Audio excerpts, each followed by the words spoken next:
Šobrīd mēs atrodamies militārā poligona Sēlī apkārtnē, kur norisinās augstas gatavības mācību pārbaudījums ar mērķi spēt ātri pārdislocēt spēkus no punkta A uz punktu B, tur sagatavoties aizsardzības operācijai un to izpildīt ar ierobežoto laiku. Mācībās piedalās mehanizētās kainieku brigādes elements, kas sastāv no vairākām sastāvdaļām, kā piemēram artilērija, smagie inženieri, vieglie inženieri un mehanizētie kainieki. Šajā vingrinājumā galvenais uzsvers ir uz spēju ātri reaģēt samazinātajā laikā un spēt aizsargāt Latviju jebkurā vietā, kur tas ir nepieciešams. Šāds vingrinājums notiek šajā reģionā pirmo reizi, kur mēs iesaistam tādas mobilizācijas platformas, kā piemēram mobilizācijas plāna, pārvietošanas plānu, gan arī Latvijas dzelzceļu, gan arī savus iekšējos resursus, lai pārvietotu šāda veida spēkus uz šo reģionu. Kā tikko tehnika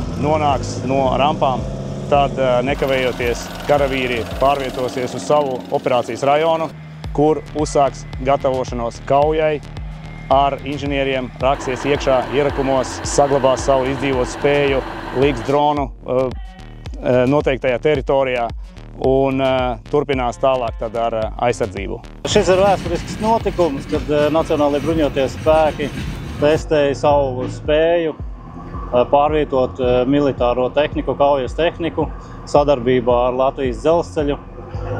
No vienas, teiksim, tā dzelzceļa stācijas uz otru esam veiksmīgi veikuši uzkraušanu Garkalnes stacijā un tagad esam ieradušies Secē.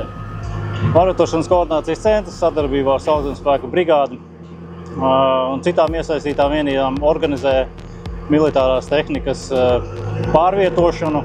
Fonā jūs arī redzat mobilo rampu. Mēs izmantojam šo rampu pirmo reizi šādas tehnikas transportēšanā, līdz ar ko tas ir laba prakse priekš mums, pieredze, un mēs varam saprast, kā mēs darbosimies turpmāk nākotnē.